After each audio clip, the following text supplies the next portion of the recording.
isbedeladii waaweynaa ee dunida soo maray kacdoonadii kala duwanaa ololayaashii iyo dhaqdhaqaaqyadii kala duwanaa ee xaqu-dirirka iyo xorriyad u dagaalanka ahaa inta badan dhammaantood waxa hogaaminayay indheergarad waxaad moodaa indheergaradkii in kaalinta markaa uu ku lahaa bulshada uu luminayo haddaba maxay tahay ama doorkee ayay tahay inuu qaato indheergaradku sifooyinkee baysta tahay inuu ku sifoobo si uu u buuxiyo kaalinta iyo doorka uu ku lahaa bulshada iyo dowladnimadeeda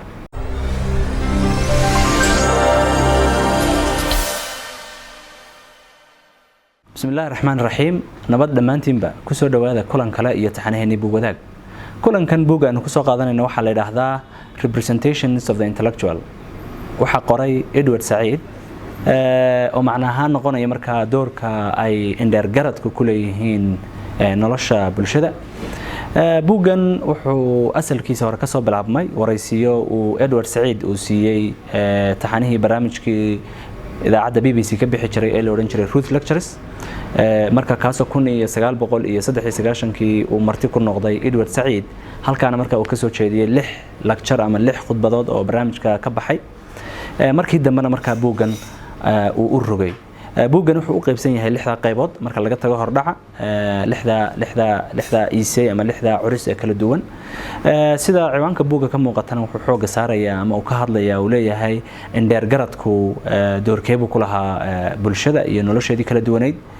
doorkiibu marka Edward Said uu leeyahay waxay u eg tahay in aanu qaadanayn oo ay halis soo food saartay sidee bayse marka u sii haysan karaan ama qayb uga sii ahaan karaan marka inay doorka ay bulshada ku leeyihiin iyo qaybta ay nolosha bini'aadamka ay ku leeyihiin ay ka ciyaaraan oo aanay noqon mid meesha ka baxda ugu horeyn Edward Said wuxuu ka warramayaa uu qeexaya ama uu leeyahay intellectual ama yaa indheergarada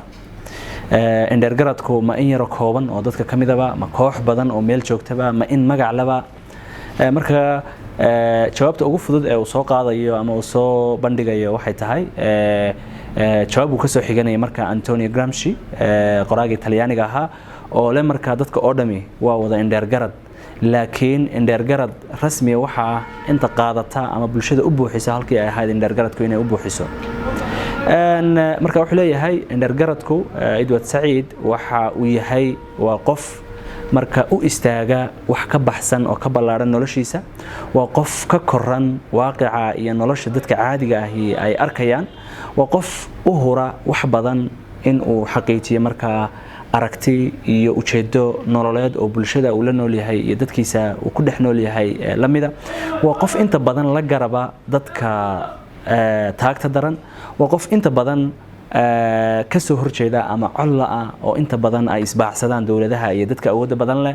waayo inta badan waa qof xaq u dirira oo aragtida uu wado iyo koorska ama arrinka uu taagan yahay ee u dagaalamaya uu leeyahay cadawyo badan oo quwado badan marka wuxuu leeyahay indheergaradku waa ka marka bulshada doorka ugu jira ee doorka ciyaaraya indheergaradku hadaba marka uu yahay ka ku sifoobo wuxuu leeyahay doorka shariifka ah uu qaadanaya inta badan wuxuu keenaa ama uu dhala in dadka indheergaradka inta badan ay noqdaan kuwa dibad wareega waxyaalaha xiisaha leh uu ka warramaya waxa kamid ah marka uu ka soo sheekeynayo dad badan oo taariikhda aadamaha meel kala duwan kamid ah oo marka dibad wareegaha oo dawladihii ay coleysteen iyo dadkii awoodda badnaa ay ka soo horjeesteen iyo aragtiyada ay u istaageen awgood dalkoodii iyo meesha ay ku noolaayeen wax weeyaan uga baxeen wuxuu leeyahay marka qofka indheergaradka ah marka uu exile noqdo ama uu dibad wareeg noqdo ee uu dalkiisa ka baxo waxay keentaa marka in uu noqdo qof meel dhex jooga dalkii uu waxa weeyaan uu lahaa uu noolaa uu xaqiisa iyo samihiisa raadinayay waa laga soo saaray ka cusub ee uu tagay ee uu soo dagayna ma aha mid marka uu leeyahay uu ku noolaanayo qalbi samaaniya niyad samaan ugu noolaanayo isagoo dalka jooga buu haddana maskax ahaan iyo maan ahaan iyo aragti ahaan wuxuu u dagaalamaya oo uu la dagaalamaya kuwii marka uga soo baxay ee awoodda badnaa mararka qaarna waxa laga yaabaa inay xabsiyo iyo jeelal iyo in qofkaasi la xidha ay keento waxyaalaha xiisaha leh oo ka warramay waxa kamid mararka qaar exile-ka ama qofkaasi inuu dibad wareeg noqdo mararka qaar inay keento in qofkii indheergaradka ahaa ama intellectualka ahaa uu maskaxiyan uu u koro meesha kale uu tagay mararka qaar wax weyn uu ku daro oo uu nolosha dadka kale uu tagay laftooda tii halkan fursad uga helo way lafteeda inuu mararka qaar uga helo inuu fursad meeshaas uu aqoontiisii iyo aragtidiisii iyo dhiiranaantiisii uu ku soo bandhigo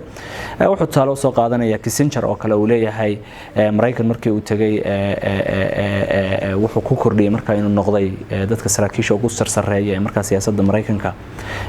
wax ku darsiga iyo qaabeynteeda qayb weyn ka qaadatay waxyaalaha kale xiisaha loo ka hadlay waxa kamid uu leeyahay qofka indhaargaradka ama dadka indhaargaradka ah waa dad inta badan kula xiriira dadkooda oo kula dhaqmo oo kula hadla afka marka ay leeyihiin ummadaasi oo aan af soo galeetiya ama af kale aan lahayn taas oo sahasho buu leeyahay marka fariinta ay gudbinayaan iyo doodooda iyo nuxurkooda inuu noqon karo marka mid bulshada waxa weeyaan la falgali kara waxyaalaha marka aadka uga walaacsan yahay qaybaha dambe ee buugga uu kaga warramay Edward Said waxa kamid uu leeyahay indhaargaradkii hadaba doorka bulshada ku lahaa qaayaha iyo qiimaha inta la eeg ummadaha iyo isbedeladooda iyo noloshooda ku lahaa halis weyn ba soo food saaraysa buu leeyahay marka qarnigan aan joogno halista weyn soo food saaraysa wax weeyaan buu leeyahay waa inay noqdaan ama ay isu bedelaan dadka indhaargaradka ah dad professionals ama dad xirfad leh oo dad u shaqeeya cid gaara oo 9 saacadood ama 8 saacadood maalintii la shaqeynayo noloshoodu ku kooban tahay qoyskooda iyaga iyo shaqada iyo shirkadda ama company-ga ama xafiiska ay ka shaqeynayaan oo kaliya ku koobnaado oo marka lumiyo doorkii ay ballaadnaa ee shariifka ahaa ee lahaayeen in ummadda guud ahaan nolosheeda iyo waayaheeda iyo waxa ku wajahan ay wax weeyaan faaqidi karaan iyagoo marka sooyaalka ummaduhu soo mareen iyo xaaladda ummadooda ku jirto iyo guud ahaan isbedelada dunida ka socda iyagoo marka maskaxda ku haya wuxuu leeyahay marka xirfadnimadaas ama qofka professional inuu noqdo oo shaqadiisa iyo cidda uu shaqeynayo uu ku koobnaado ama uu company lacag laga siiyo ama dawladdu uu qabto ama uu xil qabto waxay keentaa buu leeyahay marka inuu lumiyo aragtidii fogeyd ee ka fogeyd marka shaqadiisa inta ka horeeraysan ay ahayd marka inuu si ballaaran iyo qaab umadnimo leh oo xataa mararka qaar ka hor iman kara company-yadan iyo arrimahan dawladahan uu shaqeynaya ama xafiisyadan lacagta siinaya inuu lumiyo oo taasi marka ay keento marka bulshadaas in laga waayo ama ayba dhiciba weydaba cid indhaargarada oo aragtiyada ummadda u baahnayd qofka saboolka ama danyarta ama taagta daran ama dulmanaha u hadlay meesha uu ka baxdo lagu challenge gareynaya ama laga soo horjeedsanay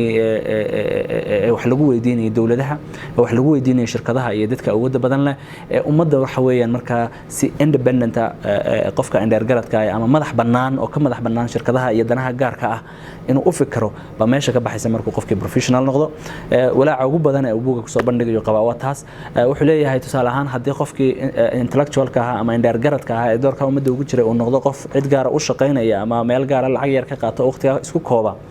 hadhow hadalkiisa iyo doodiisu ma waxay noqonaysaa inuu qanciyo company-ga ay shirkadda u shaqeynaya macaamiisheeda mise waxay noqonaysaa inuu qanciyo ama uu wax weeyaan uu hadlo oo cadkiisaas uu represent gareeyo oo wakiil ka noqdo oo ka turjumo dadkiisii iyo bulshadiisii iyo ummadiisii waxa uu leeyahay marka ma aha marka dadka intellectualka qarnigan aan noolnahay in noqdaan kuwa professionals ama sifooyinka ay yeelanaya in cid gaar ah u shaqeeyaan waqti gaar ah shaqeeyaan in yar oo kooban oo xadidan iyo shaqooyinka kooban ka shaqeeyaan waa inay noqdaan kuwa ka ballaaran oo u hadla wax weeyaan marka ummadda oo ku dhiirrada wax weeyaan arrimo laga baqayo oo marka inta badan aragtidooda iyo aaraadooda iyo afkaarta marka bulshada iyo ummadooda ay u sidaan wax weeyaan la bareeri karo oo aan cilo gaar ah iyo shirkado gaar ah iyo dawlado iyo xafiisyo u shaqeynayaan aan ka habranayeen noqdo kuwa marka matala oo represent gareyn kara bulshadoodii oo ka madax bannaan marka qaybaha kale ee kala duwan una madax bannaan marka aragtidooda iyo doodooda iyo fikrada ay wadaan waa buug runtii xiiso badan dooda aad u kala duwan iyo aqoonyahan kale oo mawduucdan ka hadlay buugaagtooda iyo nuxuradooda lagu soo gudbinayo buugga kan ku xiga inta aan ku kulmi doono waxaan idinku dhaafayaa buug wadaag waa adduun wadaag hoyga agabka waxbarashada iyo buugaagta ee Hema Books. Hema Books waxaad ka heli kartaa agabka waxbarashada noocyadooda kala gedisan, buugaagta dugsiyada barbaarinta hoose dhexe ilaa sare, agabka shaybaariyada sayniska iyo guud ahaanba buugaagta akhriska guud oo ku qoran Soomaali, Ingiriisi iyo Carabiga. Soo buuqo Hema Books oo baahi tir maskaxdaada.